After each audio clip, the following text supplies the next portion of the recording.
Ya, Assalamualaikum warahmatullahi wabarakatuh. Berjumpa lagi dengan email tutorial. Oke, pada kesempatan ini ya, saya akan membahas soal UTBK ya. UTBK berkaitan dengan perbandingan trigonometri. Ya, perbandingan dengan trigonometri ini adalah untuk matematika saintek ya. Nanti kita bahas satu soal aja. Bagaimana cara menyelesaikan soal ini? Oke, perhatikan soalnya ya. Saya baca dulu ya. Diketahui segitiga ABC dengan sin A sama dengan 4/5 gitu ya. Sin B sama dengan setengah akar 3. Dan panjang BC itu 12. Panjang AB adalah, oke, ini ya. A 3/2, ini dikalikan 3 akar 3 plus 4. Kemudian B-nya 3/2, ini 4 akar 3 ditambah 3. Ini 3/2 dikali 3 akar 3 dikurangi 2. D-nya 3/2. Ini 2 akar 3 ditambah 4 gitu ya. Kemudian ini 3/2 dikalikan 3 akar 3 plus 2 gitu ya. Nah, sekarang kita bahas ya. Oke, sekarang digambarkan seperti ini ya. Segitiga ABC sembarang ya, segitiga ABC sembarang. Itu panjang tadi diketahui BC-nya 12 ya. 12. Kemudian sin A-nya itu kan 4/5 dan sin B-nya itu setengah akar 3 ya.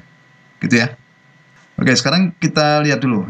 Kalau ada sin A dan sin B gitu ya, kita akan mencari nilai cos A dan cos B-nya dulu.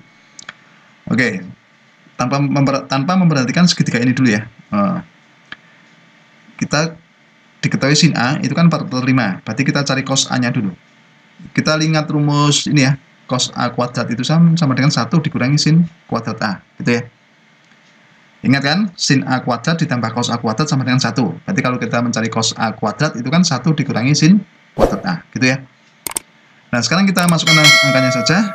Itu berarti 1 dikurangi 4/5 dikuadratkan ya. Sehingga menjadi 1 dikurangi 16/25. Sama dengan berapa? Kalau kita samakan penyebut, itu kan 25/25 dikurangi 16/25 ya. Itu 9/25. Itu kan cos kuadrat A ya. Berarti kalau cos A itu kan diakar, otomatis diakar. Diakar 9/25 diakar ya. Itu hasilnya 3/5. Jadi kita punya cos A itu sama dengan 3/5. Oke ya? Paham ya? Sampai sini ya. Nah, berikutnya kita akan mencari cos B. Nah, cos B ya. Kan diketahui tadi kan sin B ya. Kalau kita mencari cos B, berarti caranya sama. Kita punya cos kuadrat B itu sama dengan 1 dikurangi sin kuadrat B gitu ya. Kita masukkan angkanya menjadi 1 dikurangi setengah akar 3 dikuadratkan ya. Berarti 1 dikurangi berapa? 3/4. Setengah akar 3 kalau dikuadratkan itu kan setengah dulu. Setengah dikuadratkan itu kan 1/4 ya. 1/4. Akar 3 dikuadratkan 3 ya. Nah, jadi 1/4 dikali 3, itu kan 3/4. Nah, 1 dikurangi 3/4 itu hasilnya adalah 1/4. Tahu ya? Nah, berarti kan cos kuadrat B itu kan 1/4. Berarti kalau kita mencari cos B, itu kan akar 1/4, gitu ya. Akar 1/4. Itu adalah setengah. Gitu ya. Nah, sekarang kita sudah punya apa? Sekarang kita sudah punya sin A, sin B, cos B. Gitu ya. Nah, nanti apa? Kita gunakan untuk apa? Nah, coba sekarang ini. Kita akan mencari apa? AB ya. Oke, AB. AB berarti kita gunakan apa? Rumus ini ya, aturan sinus ya. Sin A per BC gitu ya, sisi di depannya, sudut dan sisi di depannya sama dengan sin C dibagi dengan AB. Gitu ya. Ingat ya, rumus aturan sinus. Kalian harus ingat aturan sinus. Nah, sekarang kita akan menentukan sin C dulu ya. Kan sin C belum diketahui ya. Di sini kan sin C-nya belum diketahui berapa gitu ya. Sementara sin A tadi kan sudah diketahui ya. Oke. Sin C belum diketahui. Sekarang kita cari sin C-nya dulu. Kita ingat segitiga tadi jumlah sudutnya 180 ya. Oke.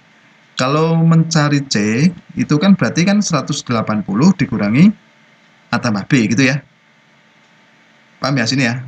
Berarti 180 dikurangi A ditambah B. Berarti kalau kita mencari sin C itu sama saja dengan sin 180 dikurangi A plus B. Gitu ya. Nah, ingat sin 180 dikurangi alfa itu sama dengan sin alfa, gitu ya.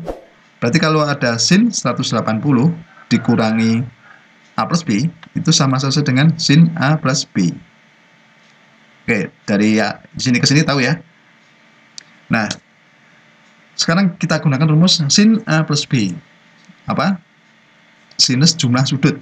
Nah, ingat rumus sinus jumlah sudut. Sin A plus B, itu rumusnya apa?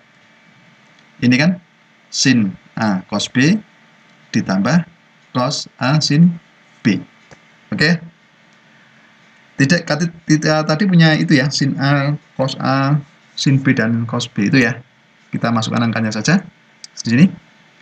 Tadi sin A 4/5, cos B-nya setengah, gitu ya. Kemudian cos A-nya tadi 3/5, sin B-nya berapa? Akar 3/2 atau setengah akar 3. Kita kalikan, ini menjadi 4/10, gitu ya. Di sini 3 akar 3/10. Penyebutnya sudah sama ya. Sehingga menjadi 4 plus 3 akar 3/10. Itu adalah sin C. Gitu ya. Paham ya? Nah, kita sudah menemukan sin C. Sekarang langkah berikutnya apa? Kita akan menentukan panjang AB. Menggunakan aturan ini ya. Aturan sinus namanya. Gitu ya. Oke, langkah berikutnya perhatikan. Menggunakan aturan sinus, maka kita gunakan ini ya. Oke. Kita tadi punya apa? Sin A sama dengan 4/5. Sin C sama dengan 4 plus 3 akar 3/10. Kemudian panjang BC 12. Gitu ya. Nah, kita akan mencari panjang AB ya. Kita gunakan, tadi kan rumusnya ini ya, aturan sinusnya. Aturan sinus ini ya. Nah, sekarang kita masukkan angkanya saja. Atau kita balik dulu rumusnya. Kalau kita mencari AB itu sama dengan apa? BC dikali sin C, kita bagi sin A. Gitu ya. Ingat, perkalian silang, gitu ya. Kita gunakan perkalian silang ya. Nah, sekarang kita cari AB. BC-nya tadi 12 ya. Oke, BC-nya 12. Per sin A, sin A-nya tadi 4/5, gitu ya. Oke. Dikali sin C. Sin C-nya tadi 4 ditambah 3 akar 3/10. Oke. Ingat, membagi sama dengan mengalihkan kebalikan. Di sini 12 dibagi 4/5 itu sama saja dengan 12 dikali 5/4. Oke ya. Sekarang kita gunakan coret-coret dulu. 12 dibagi 4 dapat 3 ya. Oke. Kemudian 5 dan 10-nya, ini 10 dapat 2 ya. Oke. Di sini berarti 3, di sini yang bawah 2. Sehingga bisa kita tulis 3/2, ini ya, 3/2 ini dulu ya. 3/2. Kemudian ini kita balik 3 akar 3 plus 4. Gitu ya. Nah, jadi panjang AB itu adalah 3/2 dikalikan 3 akar 3 plus 4. Gitu ya. Jadi jawaban yang benar tadi apa? Pilihan A. Gitu ya. Tadi pilihan A seperti ini. Oke, begitu. Sudah paham ya? Ya, demikianlah tutorial dari saya. Semoga bermanfaat. Dan jangan lupa tunggu tutorial berikutnya.